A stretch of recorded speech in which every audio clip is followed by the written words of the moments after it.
Hello students, welcome to C++ class. Today we are going to discuss arrays within a class. As we know, a class contains data members and member functions. ಒಂದು ಕ್ಲಾಸಲ್ಲಿ data members ಇರುತ್ತೆ, member functions ಇರುತ್ತೆ. ನಾವು ಇಷ್ಟು ದಿವಸ ಏನು example discuss ಮಾಡಿದ್ವಿ, ಅವಾಗ ನಾವು ಇಂಟಿಜರು ಫ್ಲೋಟು ಡಾಟಾ ಟೈಪ್ ತೊಗೊಂತಿದ್ವಿ. ಹೌದು, R S single character data type ತೊಗೊಂತಿದ್ವಿ ಅಲ್ವಾ? ಓಕೆ, ಈಗ ಅರೇಸ್ ಅನ್ನ ಕನ್ಸಿಡರ್ ಮಾಡೋಣ. ಡಾಟಾ ಮೆಂಬರು ಒಂದು ಅರೇ ಕೂಡ ಆಗಿರ್ಬೋದು. ಓಕೆ, ಅದಕ್ಕೊಂದು ಎಕ್ಸಾಂಪಲ್ ಕೋಡ್ ಸೆಗ್ಮೆಂಟ್ ಬರೀತೀನಿ, ನೋಡ್ಕೊಳ್ಳಿ.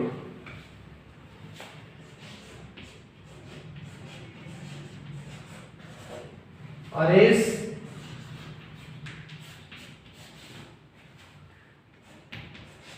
within a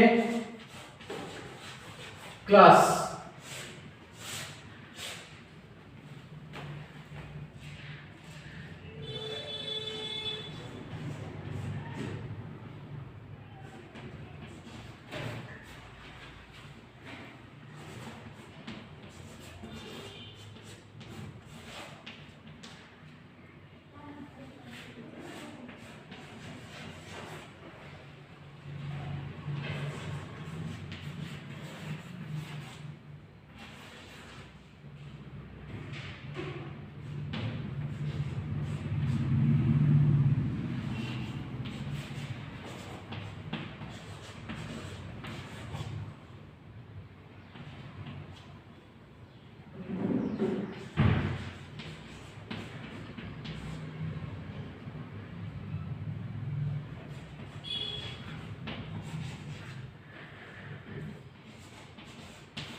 ನೋಡಿ, ಇಲ್ಲಿ ಒಂದು ಕ್ಲಾಸ್ ಅನ್ನ ಡಿಫೈನ್ ಮಾಡ್ಕೊಂಡಿದೀವಿ. ಕ್ಲಾಸ್ ನೇಮ್ ಏನು? ಅರೇ. ಅದಕ್ಕಿಂತ ಮೊದಲು ಏನ್ ಮಾಡ್ಕೊಂಡಿದೀವಿ? ಒಂದು ಇಂಟಿಜರ್ ಕಾನ್ಸ್ಟೆಂಟ್ ಅನ್ನ ಡಿಫೈನ್ ಮಾಡ್ಕೊಂಡಿದೀವಿ. ಸೈಜ್ ಅಂತ ಹೇಳಿ, ಅದು ಸೈಜ್ ಎಷ್ಟಿದೆ? 10 ಇದೆ. ಸೈಜಿಗೆ 10 ಅನ್ನ ಅಸೈನ್ ಮಾಡಿದೀವಿ. ಓಕೆ, ಈ ಕ್ಲಾಸ್ ಡೆಫಿನೇಷನ್, ಅರೇ ಡೆಫಿನೇಷನ್, ಕ್ಲಾಸ್ ನೇಮ್ ಅರೇ. ಈ ಅರೇ ಅನ್ನ ಕ್ಲಾಸ್ ಒಳಗೆ ಒಂದು ಡಾಟಾ ಮೆಂಬರ್ ಇದೆ. ಯಾವುದು? Int A of size. ಇದು ಎ ಅನ್ನೋದು ಒಂದು ಅರೇ ಆಗಿದೆ. Of type what? Integer. It can store 10 items. Size ಅಂದ್ರೆ ಏನು? 10. Okay, 10 items, 10 elements of type integer ಇದು ಸ್ಟೋರ್ ಮಾಡ್ಕೊಳಕ್ಕೆ ಸಾಧ್ಯವಾಗುತ್ತೆ. ಪಬ್ಲಿಕ್ ಪಾರ್ಟ್ ನಲ್ಲಿ ಎರಡು ಫಂಕ್ಷನ್ ಇವೆ. ಒಂದು ಸೆಟ್ ವ್ಯಾಲ್ ಅಂತ, ನೋ ಪ್ಯಾರಾಮೀಟರ್ಸ್, ವೈಡ್. ಇನ್ನೊಂದು ಡಿಸ್ಪ್ಲೇ ಅಂತ, ನೋ ಪ್ಯಾರಾಮೀಟರ್ಸ್, ವೈಡ್. ಓಕೆ, ಎರಡು ಮೆಂಬರ್ ಫಂಕ್ಷನ್ಸ್ ಇದೆ, ಒಂದು ಡಾಟಾ ಮೆಂಬರ್ ಇದೆ. ಆ ಡಾಟಾ ಮೆಂಬರು ಒಂದು ಅರೇ ಆಗಿದೆ. ಈ ರೀತಿ ಒಂದು ಕ್ಲಾಸ್ ಅಲ್ಲಿ ಅರೇನು ಕೂಡ ಒಂದು ಡಾಟಾ ಮೆಂಬರ್ ಆಗಿ ಬರ್ಬೋದು. ಅದಕ್ಕೆ ನಾವು ಏನಂತ ಹೇಳ್ತೀವಿ? ಅರೇಸ್ ವಿತಿನ್ ಎ ಕ್ಲಾಸ್ ಅಂತ ಹೇಳ್ತೀವಿ. C the array variable A declared as the private member of the class array can be used in the member functions. ಇಲ್ಲಿ ಅರೇ ವೇರಿಯೇಬಲ್ ಎ ಏನಿದೆ ಅಲ್ಲ, ಅದು ಯಾವ ಸೆಕ್ಷನ್ ಅಲ್ಲಿ ಇದೆ? ಪ್ರೈವೇಟ್ ಸೆಕ್ಷನ್ ಅಲ್ಲಿ ಇದೆ. ಓಕೆ, ಈ ಅರೇನ ಈ ಮೆಂಬರ್ ಫಂಕ್ಷನ್ ಗಳು ಅಕ್ಸೆಸ್ ಮಾಡ್ಕೋಬಹುದು ತಾನೆ? ಅಕ್ಸೆಸ್ ಮಾಡ್ಕೋಬಹುದು.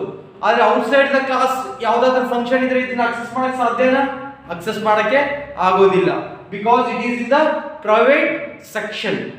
Okay, set val, display, these are the two member functions which have no parameters. That is why we have written here wide and wide. Okay, like any other arrays variable, see we can perform any operations on it. ಇದರ ಮೇಲೆ ಯಾವುದೇ operation ಅದನ್ನು perform ಮಾಡಬಹುದು. For instance, in the above class definition, ಈ class definition ಅಲ್ಲಿ the member function setVal sets the values of the elements of the array. ಈ member function ಏನು ಮಾಡುತ್ತೆ? setVal ಅನ್ನೋದು ಈ ಅರೇ ಎಲಿಮೆಂಟ್ಸ್ ಗೆ ವ್ಯಾಲ್ಯೂ ಸೆಟ್ ಮಾಡುತ್ತೆ. ಸಿಮಿಲರ್ಲಿ ಡಿಸ್ಪ್ಲೇ ಫಂಕ್ಷನ್ ಏನ್ ಮಾಡುತ್ತೆ, ಈ display function displays the values. Display function ಏನ್ ಮಾಡುತ್ತೆ, ವ್ಯಾಲ್ಯೂ ಅನ್ನ ಡಿಸ್ಪ್ಲೇ ಮಾಡುತ್ತೆ. Similarly, we have used the member functions to perform any other operations on the array values. ಯಾವುದೇ ರೀತಿ ಅರೇ ವ್ಯಾಲ್ಯೂಸ್ ಮೇಲೆ ಆಪರೇಷನ್ಸ್ ಗಳನ್ನ ನಾವು ಮಾಡಬಹುದು. ಈ ರೀತಿ ಒಂದು ಕ್ಲಾಸ್ ಡೆಫಿನೇಷನ್ ಅಲ್ಲಿ ಏನಾದ್ರೂ ನಾವು ಅರೇನ ಡಿಕ್ಲೇರ್ ಮಾಡ್ಕೊಂಡ್ರೆ ಅದನ್ನ ಏನಂತ ಕರಿತೀವಿ, arrays within a class ಅಂತ ಹೇಳಿ ಕರಿತೀವಿ. ಕ್ಲಾಸ್ ನಲ್ಲಿ ಅರೇಸ್ ಕೂಡ ಬರಬಹುದು. Okay, hope you have understood the concept.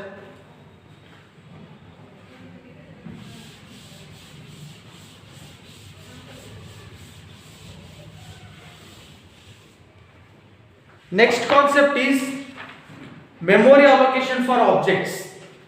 Next concept ಯಾವುದು, memory allocation for objects. Objects ಗೆ memory ಯಾವ ರೀತಿ allocate ಆಗುತ್ತೆ ಅನ್ನೋದ್ರ ಬಗ್ಗೆ ನೋಡೋಣ. Okay,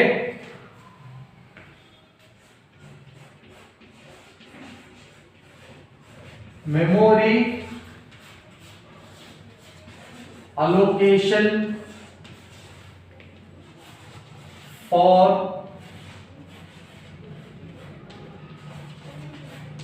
objects. Memory allocation for objects. Okay. See, the memory space for objects is allocated when they are declared and not when the class is specified. Okay. ಯಾವಾಗ ನಾವು class ಅನ್ನ ಡಿಕ್ಲೇರ್ ಮಾಡ್ಕೊಂತೀವಿ, ಕ್ಲಾಸ್ ಡೆಫಿನೇಷನ್ ಅನ್ನು ನಾವು ಯಾವಾಗ ಬರಿತೀವಿ ಅವಾಗ ಅದಕ್ಕೆ ಏನಾಗುತ್ತೆ, ಮೆಮೊರಿ ಅಲೋಕೇಟ್ ಆಗುತ್ತೆ. This statement is only partly true. ಇದು ಕಂಪ್ಲೀಟ್ ಟ್ರೂ ಅಲ್ಲ ಅಂತೆ, ಪಾರ್ಟ್ಲಿ ಟ್ರೂ ಅಂತೆ. ಹಾಗಾದ್ರೆ ಟ್ರೂ ಆಗಿರೋದೇನು, actually the member functions are created and displayed in the memory space only once when they are defined as a part of a class specification. Since all the objects belonging to the class use the same member functions, no separate space is allocated for member functions. When the objects are created, only space for member variable is allocated separately for each object. ಏನು ಹೇಳಿದ್ದಾರೆ ಅಂದ್ರೆ ನೋಡಿ, ಕೇಳ್ತೀನಿ ಹೇಳ್ತೀನಿ. ನಾವು ಒಂದು class ಅನ್ನು define ಮಾಡ್ತೀವಲ್ಲ, ಅದರಲ್ಲಿ ಡಾಟಾ ಮೆಂಬರ್ಸ್ ಇರುತ್ತೆ, ಮೆಂಬರ್ ಫಂಕ್ಷನ್ಸ್ ಇರುತ್ತೆ. ಹೌದಾ? ಯಾವಾಗ ನಾವು ಕ್ಲಾಸ್ ಅನ್ನ ಡಿಕ್ಲೇರ್ ಮಾಡ್ಕೊಂಡು ಅದನ್ನ ಡಿಫೈನ್ ಮಾಡ್ತೀವಲ್ಲ, ಅವಾಗ ಆ ಕ್ಲಾಸಿಗೆ ಮೆಮೊರಿ ಅಲೋಕೇಟ್ ಆಗತ್ತೆ. ಹೌದು, ಆದ್ರೆ ಅವಾಗ ಆ ಮೆಂಬರ್ ಫಂಕ್ಷನ್ಸ್ ಅಷ್ಟೇ ಮೆಮೊರಿ ಅಲೋಕೇಟ್ ಆಗತ್ತೆ. ಎಲ್ಲಾ ಆಬ್ಜೆಕ್ಟ್ಗಳು ಆ ಮೆಂಬರ್ ಫಂಕ್ಷನ್ಸ್ ಅನ್ನ ಏನ್ ಮಾಡಬಹುದು, ಯೂಸ್ ಮಾಡ್ಕೋಬಹುದು. ಮೆಂಬರ್ ಫಂಕ್ಷನ್ಸ್ ಗೆ ಒಂದ್ಸಲ ಅಷ್ಟೇ ಮೆಮೊರಿ ಅಲೋಕೇಟ್ ಆಗತ್ತೆ. ನಾವು ಎಷ್ಟು ಆಬ್ಜೆಕ್ಟ್ಸ್ ಕ್ರಿಯೇಟ್ ಮಾಡ್ಕೊಂತೀವಿ ಅಷ್ಟು ಸಲ ಮೆಂಬರ್ ಫಂಕ್ಷನ್ಸ್ ಗೆ ಮೆಮೊರಿ ಅಲೋಕೇಟ್ ಆಗೋದಿಲ್ಲ. ಒಂದೇ ಒಂದು ಸಲ ಮೆಂಬರ್ ಫಂಕ್ಷನ್ಸ್ ಗೆ ಮೆಮೊರಿ ಅಲೋಕೇಟ್ ಆಗತ್ತೆ. ಆದ್ರೆ ಡಾಟಾ ಮೆಂಬರ್ಸ್ ಗೆ ಪ್ರತಿ ಆಬ್ಜೆಕ್ಟ್ ಕೂಡ ಒಂದೊಂದ್ಸಲ ಮೆಮೊರಿ ಅಲೋಕೇಟ್ ಆಗ್ತಾ ಹೋಗುತ್ತೆ. ಅರ್ಥ ಆಯ್ತಾ? ಈಗ ಒಂದು ಕ್ಲಾಸ್ ಅಲ್ಲಿ ಡಾಟಾ ಮೆಂಬರ್ಸ್ ಇರುತ್ತೆ, ಮೆಂಬರ್ ಫಂಕ್ಷನ್ಸ್ ಇರುತ್ತೆ. ಓಕೆ, ನಾವು ಒಂದು ಆಬ್ಜೆಕ್ಟ್ ಅಂತ ಡಿಕ್ಲೇರ್ ಮಾಡ್ಕೊಂಡಾಗ ಆ ಡಾಟಾ ಮೆಂಬರ್ಸ್ ಗೆ ಮೆಮೊರಿ ಅಲೋಕೇಟ್ ಆಗತ್ತೆ. ಹೌದಾ? ಮೆಂಬರ್ ಫಂಕ್ಷನ್ಸಿಗೂ ಆಗತ್ತೆ ಮೆಮೊರಿ ಅಲೋಕೇಟ್, ಆದ್ರೆ ಓನ್ಲಿ ಒಂದ್ಸಲ ಅಷ್ಟೇ ಮೆಂಬರ್ ಫಂಕ್ಷನ್ ಗೆ ಅಲೋಕೇಟ್ ಆಗೋದು. ಮತ್ಯಾವುದೋ ಈಗ ಒಂದು ಎಕ್ಸ್ ನ ಆಬ್ಜೆಕ್ಟ್ ನ ಡಿಕ್ಲೇರ್ ಮಾಡ್ಕೊಂಡೆ, ಮೆಂಬರ್ ಫಂಕ್ಷನ್ಸ್ ಗೆ ಮೆಮೊರಿ ಅಲೋಕೇಟ್ ಆಯ್ತು. ಇನ್ನೊಂದು ವೈ ನ ಆಬ್ಜೆಕ್ಟ್ ಡಿಕ್ಲೇರ್ ಮಾಡ್ಕೊಂತೀನಿ, ಅವಾಗ ಮತ್ತೆ ಮೆಂಬರ್ ಫಂಕ್ಷನ್ ಗೆ ಮೆಮೊರಿ ಅಲೋಕೇಟ್ ಆಗತ್ತಾ? ಆಗಲ್ಲ. ಮೆಮೊರಿ ಅಲೋಕೇಟ್ ಆಗೋದು ಒಂದೇ ಸಲ ಮೆಂಬರ್ ಫಂಕ್ಷನ್ ಗೆ, ಆದ್ರೆ ಡಾಟಾ ಮೆಂಬರ್ಸ್ ಗೆ ಸಪರೇಟ್ ಆಗುತ್ತೆ. ಎಕ್ಸ್ ಗೆ ಒಂದ್ಸಲ ಸಪರೇಟ್ ಆಗುತ್ತೆ, ವೈ ಗೆ ಒಂದ್ಸಲ ಸಪರೇಟ್ ಆಗುತ್ತೆ. ಇವು ಡಾಟಾ ಮೆಂಬರ್ಸ್. ಆದ್ರೆ ಮೆಂಬರ್ ಫಂಕ್ಷನ್ಸ್ ಗೆ ಕೇವಲ ಒಂದೇ ಸಲ ಮೆಮೊರಿ ಅಲೋಕೇಟ್ ಆಗತ್ತೆ. ಯಾಕಂದ್ರೆ all the data members use these member functions only once. Okay, ಆದ್ದರಿಂದ ಒಂದು ಸಲ ಮಾತ್ರ ಮೆಂಬರ್ ಫಂಕ್ಷನ್ ಗೆ ಮೆಮೊರಿ ಅಲೋಕೇಟ್ ಆಗತ್ತೆ. ಯಾವಾಗ ನಾವು ಕ್ಲಾಸ್ ಅನ್ನ ಡಿಕ್ಲೇರ್ ಮಾಡ್ಕೊಂತೀವಿ ಅವಾಗ ಒಂದು ಸಲ ಮಾತ್ರ ಫಂಕ್ಷನ್ಸ್ ಗೆ ಮೆಂಬರ್ ಫಂಕ್ಷನ್ಸ್ ಗೆ ಮೆಮೊರಿ ಅಲೋಕೇಟ್ ಆಗತ್ತೆ. ಆದ್ರೆ ಆಬ್ಜೆಕ್ಟ್ಸ್ ಗೆ ಆಗಲ್ಲ, ಡಾಟಾ ಮೆಂಬರ್ಸ್ ಗೆ ಆ ರೀತಿ ಆಗಲ್ಲ. ನಾವು ಎಷ್ಟು ಸಲ ಆಬ್ಜೆಕ್ಟ್ಸ್ ಕ್ರಿಯೇಟ್ ಮಾಡ್ಕೊಂತೀವಿ ಅಷ್ಟು ಸಲ ಡಾಟಾ ಮೆಂಬರ್ಸ್ಗೆ ಮೆಮೊರಿ ಅಲೋಕೇಟ್ ಆಗ್ತಾ ಹೋಗುತ್ತೆ. ಓಕೆ, ನೀವು ಕಾನ್ಸೆಪ್ಟ್ ನ ಅರ್ಥ ಮಾಡ್ಕೊಂಡಿದ್ದೀರಾ ಅಂತ ನಾನು ಭಾವಿಸ್ತೀನಿ. ಓಕೆ, ನಿಮಗೊಂದು ಸಿಂಪಲ್ ಡಯಾಗ್ರಾಮ್ ಇಂದ ಶೋ ಮಾಡ್ತೀನಿ ಅದನ್ನ.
ನೋಡಿ ಸ್ಟೂಡೆಂಟ್ಸ್, ಈ ಡಯಾಗ್ರಾಮ್ ಅನ್ನು ಎಕ್ಸಾಮೈನ್ ಮಾಡಿ.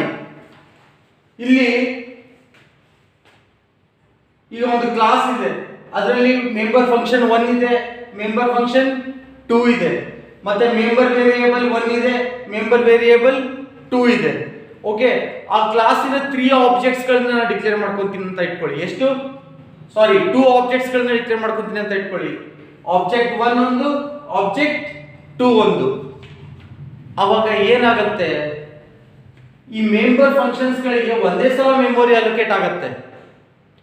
ಈ ಎರಡು ಆಬ್ಜೆಕ್ಟ್ಗಳು ಈ ಮೆಮೊರಿನ ಏನ್ ಮಾಡ್ಕೊಂತವೆ, ಯೂಸ್ ಮಾಡ್ಕೊಂತವೆ. ಅಟ್ ಎ ಟೈಮ್ ಅಂತೂ ಯೂಸ್ ಮಾಡ್ಕೊಳಕ್ ಆಗಲ್ಲ. ಎರಡು ಆಬ್ಜೆಕ್ಟ್ಗಳು ಸಪರೇಟ್ ಅವುಗಳ ಕಾಲ್ ಬಂದಾಗ ಅವು ಯೂಸ್ ಮಾಡ್ಕೊಂತ ಹೋಗ್ತವೆ ಈ ಮೆಂಬರ್ ಫಂಕ್ಷನ್ಸ್ ಗಳನ್ನ. ಓಕೆ, ಅದಕ್ಕೆ ನಾವು ಏನ್ ಬರ್ತಿದೀವಿ, ಕಾಮನ್ ಫಾರ್ ಆಲ್ ಆಬ್ಜೆಕ್ಟ್ಸ್. ಈ ಮೆಂಬರ್ ಫಂಕ್ಷನ್ ಗೆ ಮೆಮೊರಿ ಅಲೋಕೇಟ್ ಆಗುತ್ತಲ್ಲ, ಅದು ಎಲ್ಲ ಆಬ್ಜೆಕ್ಟ್ಸ್ ಗಳಿಗೆ ಏನಾಗಿರುತ್ತೆ, ಕಾಮನ್ ಆಗಿರುತ್ತೆ. ಆದ್ರೆ ಮೆಂಬರ್ ವೇರಿಯೇಬಲ್ ಗಳಿಗೆ, ಈ ಆಬ್ಜೆಕ್ಟ್ 1 ಗೆ ಮೆಂಬರ್ ವೇರಿಯೇಬಲ್ ಸಪರೇಟ್ ಆಗಿ ಅಲೋಕೇಟ್ ಆಗುತ್ತೆ, ಮೆಂಬರ್ 2 ಸಪರೇಟ್ ಆಗಿ ಆಗುತ್ತೆ. ಆಬ್ಜೆಕ್ಟ್ 2 ಗೆ ಮತ್ತೆ ಮೆಂಬರ್ ವೇರಿಯೇಬಲ್ 1 ಗೆ ಸಪರೇಟ್ ಅಲೋಕೇಟ್ ಆಗುತ್ತೆ, ಮೆಂಬರ್ ವೇರಿಯೇಬಲ್ 2 ಗೆ ಸಪರೇಟ್ ಅಲೋಕೇಟ್ ಆಗುತ್ತೆ. ಈ ರೀತಿ ಒಂದು ಕ್ಲಾಸಿಗೆ ನಾವು ಮೆಮೊರಿ ಅಲೋಕೇಶನ್ ಮಾಡಿದಾಗ, ಕ್ಲಾಸ್ ಮೀನ್ಸ್ ಒಂದು ಆಬ್ಜೆಕ್ಟಿಗೆ ಆಫ್ ಸಮ್ ಕ್ಲಾಸ್ ಟೈಪ್, ಒಂದು ಆಬ್ಜೆಕ್ಟಿಗೆ ನಾವು ಮೆಮೊರಿ ಅಲೋಕೇಶನ್ ಮಾಡಿದಾಗ ಮೆಂಬರ್ ಫಂಕ್ಷನ್ಸಿಗೆ ಕೇವಲ ಒಂದು ಬಾರಿ ಅಷ್ಟೇ ಮೆಮೊರಿ ಅಲೋಕೇಟ್ ಆಗತ್ತೆ. ಆದರೆ ಡಾಟಾ ಮೆಂಬರ್ಸಿಗೆ ನಾವು ಎಷ್ಟು ಆಬ್ಜೆಕ್ಟ್ಸ್ಗಳನ್ನ ಕ್ರಿಯೇಟ್ ಮಾಡ್ತೀವಿ ಅಷ್ಟು ಸಲ ಆ ಡಾಟಾ ಮೆಂಬರ್ಸಿಗೆ ಮೆಮೊರಿ ಅಲೋಕೇಟ್ ಆಗ್ತಾ ಹೋಗುತ್ತೆ. ಇಲ್ಲಿ ನೋಡ್ರಿ, ಆಬ್ಜೆಕ್ಟ್ 1 ಒಂದಿದೆ, ಆಬ್ಜೆಕ್ಟ್ 2 ಒಂದಿದೆ. ಆದರೆ ಇವು ಎರಡಕ್ಕೂ ಕೂಡ ಮೆಂಬರ್ ಫಂಕ್ಷನ್ಗೆ ಮೆಮೊರಿ ಅಲೋಕೇಟ್ ಆಗೋದು ಓನ್ಲಿ ಒನ್ಸ್ ಅಷ್ಟೇ. ಆದರೆ ಮೆಂಬರ್ ವೇರಿಯೇಬಲ್ಗಳಿಗೆ ಆಬ್ಜೆಕ್ಟ್ 1ಗೆ ಸಪ್ರೇಟ್ ಡಿಕ್ಲೇರ್ ಆಗುತ್ತೆ, ಅಲೋಕೇಟ್ ಆಗುತ್ತೆ, ಆಬ್ಜೆಕ್ಟ್ 2ಗೆ ಸಪ್ರೇಟ್ ಅಲೋಕೇಟ್ ಆಗುತ್ತೆ. ಅರ್ಥ ಆಯ್ತಾ? ಇಷ್ಟೇ concept, memory allocation for objects. Okay, arrays within a class ಗೊತ್ತಾಯ್ತು, ಮತ್ತೆ ಆಬ್ಜೆಕ್ಟ್ಸ್ ಗಳಿಗೆ ಮೆಮೊರಿ ಅಲೋಕೇಶನ್ ಹೇಗಾಗುತ್ತೆ ಅಂತ ಗೊತ್ತಾಯ್ತು. Okay, good. ಟೆಕ್ಸ್ಟ್ ಬುಕ್ ನ ಓದಿ ಅರ್ಥ ಮಾಡ್ಕೊಳಕ್ಕೆ ಪ್ರಯತ್ನ ಪಡಿ. ಏನಾದರೂ ಅರ್ಥ ಆಗಲಿಲ್ಲ ಅಂದ್ರೆ ದಯವಿಟ್ಟು ನನಗೆ ಕಾಲ್ ಮಾಡಿ ಕ್ವಶನ್ ಕೇಳಿ. ಓಕೆ, ನೆಕ್ಸ್ಟ್ ಇನ್ನೊಂದು ಥಿಂಗ್ ಏನು ಹೇಳಬೇಕಂತ ಬಯಸ್ತೀನಿ ಅಂದ್ರೆ, everybody must purchase the Balagurusamy textbook. ಈ ಬಾಲ್ಗುರು ಸ್ವಾಮಿ ಟೆಕ್ಸ್ಟ್ ಬುಕ್ ನ ಪ್ರತಿಯೊಬ್ಬ ಸ್ಟೂಡೆಂಟ್ ಕೂಡ ಪರ್ಚೇಸ್ ಮಾಡಬೇಕು. ಅದು ಎಷ್ಟನೇ ಅಡಿಷನ್ ಆದರೂ ಆಗಿರಲಿ, ನೀವು Balagurusamy object oriented programming with C++ ಅನ್ನೋ ಬಾಲ್ಗುರು ಸ್ವಾಮಿ ಟೆಕ್ಸ್ಟ್ ಬುಕ್ ಅನ್ನ ರೆಫರ್ ಮಾಡಬೇಕು. ಓಕೆ, ಹೋಪ್ ನೀವು ಬೈ ಮಾಡ್ತೀರಾ ಅಥವಾ ಜಿರಾಕ್ಸ್ ಮಾಡಿಸ್ಕೊಂತೀರಾ, ಅದನ್ನ ಓದ್ತೀರಾ ಅಂತ ಅನ್ಕೊಂಡಿದ್ದೀನಿ. ಏನಾದರೂ ಡೌಟ್ಸ್ ಬಂದರೆ ಫೋನ್ ಮಾಡಿ. ಈ ಸೆಷನ್ನಲ್ಲಿ ಇಷ್ಟೇ ಸಾಕು. ನೆಕ್ಸ್ಟ್ ಸೆಷನ್ನಲ್ಲಿ ಬೇರೆ ಕಾನ್ಸೆಪ್ಟನ್ನ ನೋಡೋಣ. Until then have a nice day. Good bye.